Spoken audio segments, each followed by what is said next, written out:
यज्ञ, इसमें विशेष जानकारी शृंगी ऋषि को रहती है।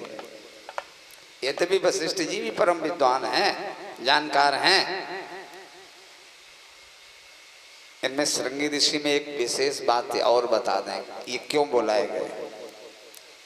शृंगी ऋषि को स्त्री और पुरुष का भेद नहीं पता है। इस महात्मा ने स्त्रियां देखी ही नहीं थी, स्त्री कैसी होती हैं इसे पता ही नहीं है। ये कभी स्त्रियों की बस्ती में गया ही नहीं, इसके आश्रम पर कभी कोई स्त्री आई ही नहीं। ऐसा परम योगी है। शृंगी ऋषि वशिष्ठ बुलावा, पुत्र काम शुभ जग करावा। शृंगी ऋषि वशिष्ठ बुलावा, पुत्र काम शुभ जग करावा।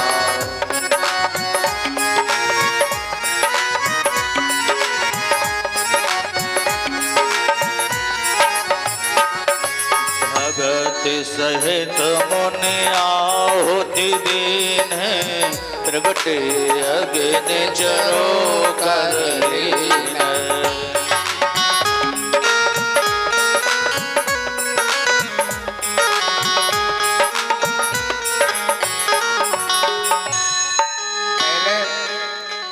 पहले यज्ञों में एक विशेष बात थी।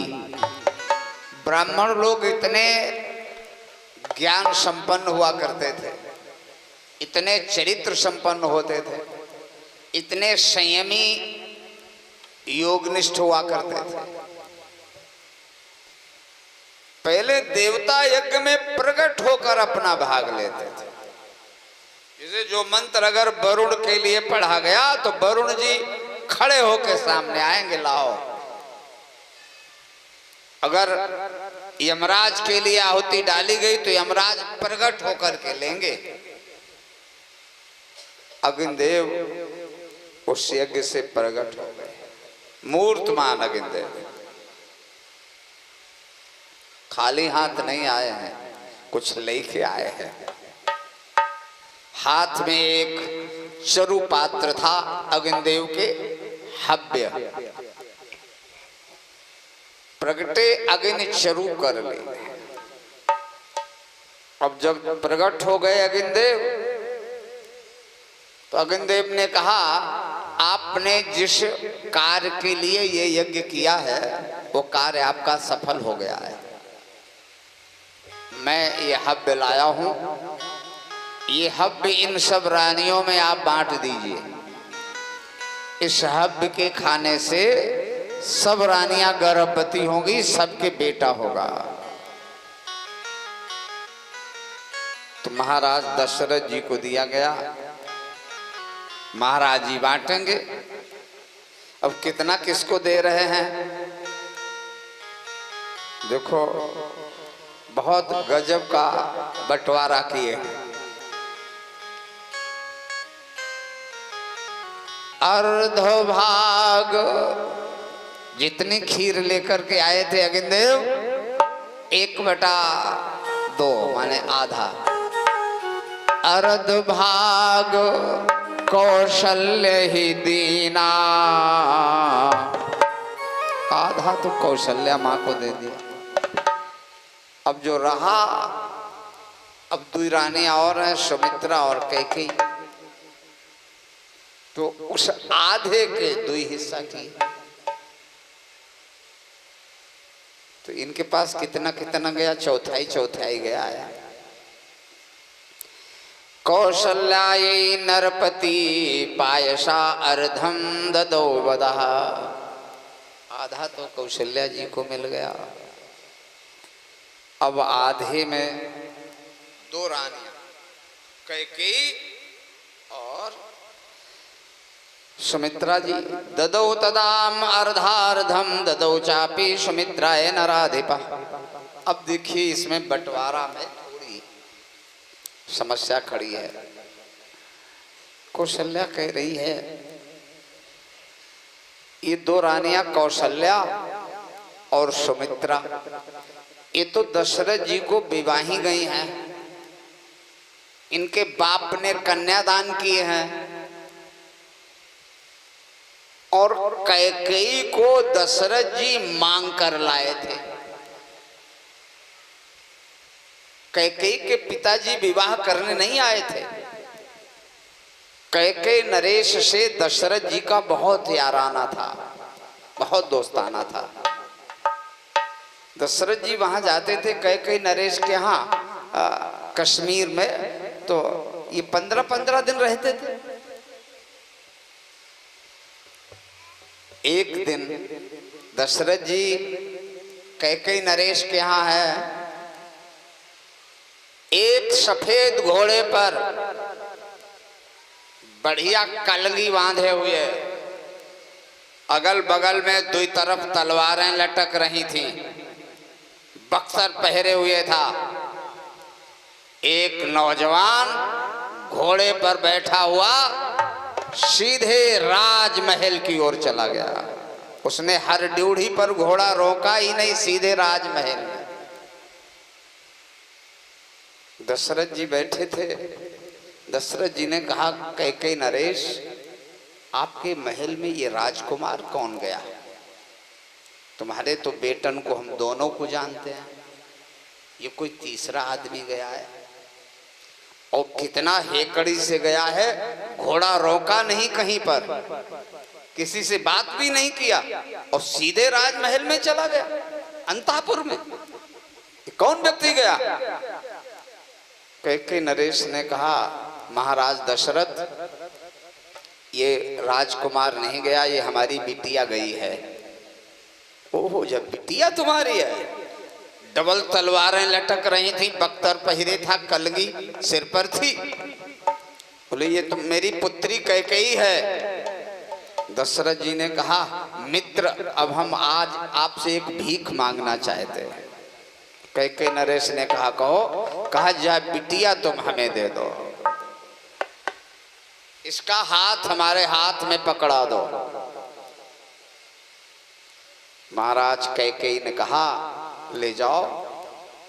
तो ये विवाह हुए थे, और ये दशरथ जी ने अपनी स्वेच्छा से विवाह किया था, इसलिए कैकेयी बहुत प्रेयसी है। लेकिन सुमित्रा ने सोचा कि आधा भाग जब हमें मिला है तो हम बेईमानी नहीं करें, और ये सुमित्रा छोटी वाली है, लाओ इसको हम अपने में से आधा दें। तो कौशल्या ने अपने आधे में से आधा भाग करके माता सुमित्रा को दे दिया। अब आप लोग विचार करना, देखिए लक्ष्मण और राम जी की काहे ज्यादा घनिष्ठता है। ये राम जी की खीर का हिस्सा है जिससे लक्ष्मण पैदा हो रहे हैं, ये हिस्सा राम जी की खीर वाला है। तो अगर सही मायने से देखा जाए तो लक्ष्मण राम के सगे हैं भाई, उसी खीर का हिस्सा गया है सुमित्रा के पास। तीनों रानियां आज उस हव्य को ग्रहण करती हैं, और तीनों रानियों के यज्ञ के प्रभाव से, मंत्रों के प्रभाव से, उस हव्य के प्रभाव से तीनों रानियों के गर्भस्थ होता है, और समय आने पर बालक जन्म लेते हैं। देखो, गर्भ में आने का मतलब, भगवान कभी गर्भ में आते नहीं हैं। भगवान तो सदैव प्रकट हुए हैं। क्यों गर्भ में आते हैं? गर्भ में तो हम लोग आते हैं, साधारण प्राणी आते हैं। गर्भ में आने का मतलब है केवल दिखावा, समाज उंगली ना उठा पाए, प्रदर्शन पूरा वही होगा। लेकिन भगवान प्रकट होते हैं। आज समय है आने उनके प्रकट होने का। महर्षि वाल्मीकि जी ने लिखा है, पुनर्वस नक्षत्र और कर्क लगन। कौन सी लगन थी? कर्क। पुनर्वसु नक्षत्र था। ग्रहेश कर्कटे लग्ने बाकिताम बिंदुना सह नक्षत्रे अदिति दैवत्ते शोच्य सर्वेशु पुनर्वसु। 5 ग्रह उच्च के थे, चंद्रमा और गुरु दोनों लग्न में थे। ऐसे समय पर भगवान श्री राम जी का प्राकट्य होता है। बोलिए सच्चिदानंद भगवान की जय हो। दिन कौन है, महीना कौन है, उस पर भी आप लोग विचार कर लीजिए। नौमी तिथि मधुमास पुनीता शुक्ल पक्ष अभिजित हरि प्रीता। नौमी तिथि मधुमास पुनीता शुक्ल पक्ष अभिजित हरि प्रीता।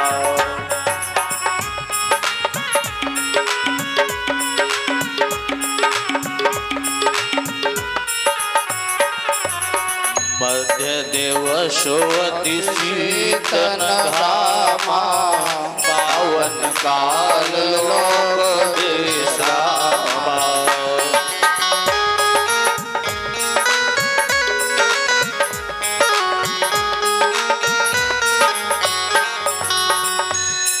शीतल मंद सुगंध समीर बह रही है। चैत का महीना है, शुक्ल पक्ष है, नौमी तिथि है। ये 9 की संख्या, आप लोगों को पहाड़े तो आते हैं, 9 का पहाड़ा आता है। 9 दूनी कितना होता है? 18। 18 कैसे लिखोगे? 1 और 8। अच्छा, 1 और 8 जोड़ दो तो कितना होगा? 9। अच्छा, 9 तिया कितना होता है? 27। 27 लिखोगे तो 2 और 7, और 2 और 7 जोड़ोगे तो कितना होगा? अच्छा, 9 चौक कितना होता है? 36। 3 और 6, 36, 3, 6 लिखोगे। 3 और 6 जोड़ दो तब भी 9। अच्छा, 9 पचे कितना होता है? 45। 4 और 5 45। 4 और 5 जोड़ोगे तब भी 9। अच्छा, 9 छक्के कितना होता है? 54। 5 और 4 54 लिखा जाता है। 5 4 जोड़ोगे तो कितना होगा? 9। 9 सते कितना होता है? 9 सते 63। 6 और 3, 6 और 3 जोड़ो तो कितना होगा? अच्छा, 9 8 कितना होता है? 72। 7 और 2 जोड़ोगे तो कितना होगा? अच्छा, 9 नेम 81, 8 और 1, माने पूरे पहाड़े में संख्याएं दोनों जोड़ते चले जाओ, 9 ही रहेगी, 9 ही रहेगी। 9 न कभी 8 होगी ना कभी 10 होगी। ये पूर्णांक है। नौमी तिथि मधुमास पुनीता शुक्ल पक्ष अभिजित हरि प्रीता। नौमी तिथि मधुमास पुनीता शुक्ल पक्ष अभिजित हरि प्रीता।